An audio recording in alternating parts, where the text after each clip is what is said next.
আহিয়াতের স্কুলের আজকে field trip ছিল। আহিয়াতরা চলে আসছে। আই ডোন্ট নো আহিয়াতের কি অবস্থা।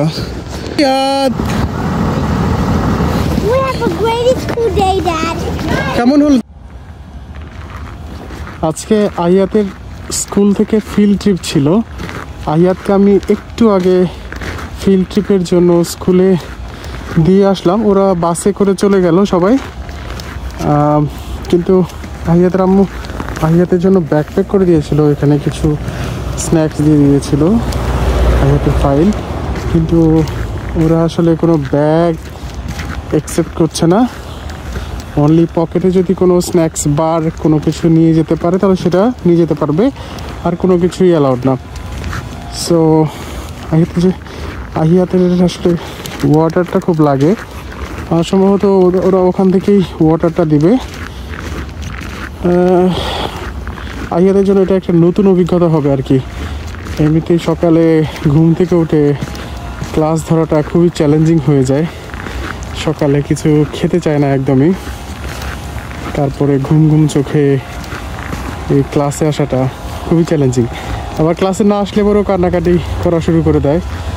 সো আমরা ট্রাই করি ওকে যতটা সম্ভব রেগুলার রাখার জন্য। একটু কষ্ট হলেও ওর জন্য কষ্ট হয়ে যায়, আমাদের জন্য। কিন্তু স্কুলটা আসলে খুব দরকার। একাডেমিক যে লাইফটা সেটা আসলে একটা বাচ্চার জীবনে বিরাট একটা ভূমিকা পালন করে। সো এই জন্যই আহিয়াতকে একটু কষ্ট করে হলেও স্কুল বাসটা ধরতে পেরেছে সে। স্কুলের যে টাইমটা সেই টাইমটার মধ্যেই ওরা এই সমস্ত ঘুরে আসবে, ওরা কিছু শিখবে, দেখবে, জানবে। এই যে রাস্তায়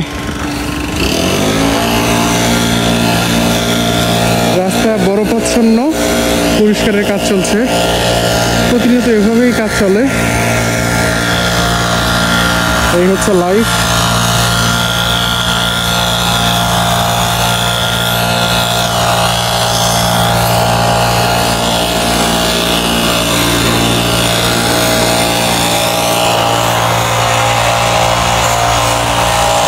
আজকে টেম্পারেচার তুলনামূলকভাবে গত কয়েকদিনের তুলনায় খুব বেশি কম। আজকে -18 ডিগ্রি, গতকালও ছিল -11-12, আজকে অ্যারাউন্ড -8 ডিগ্রির মতো হচ্ছে বেশি। আহিয়াতরা চলে আসছে। আই ডোন্ট নো আহিয়াতের কি অবস্থা। আমি আহিয়াতের জন্য খুবই টেনশিত।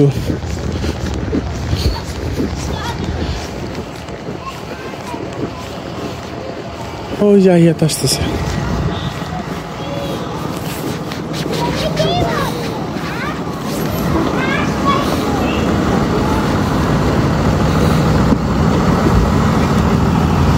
আহিয়াত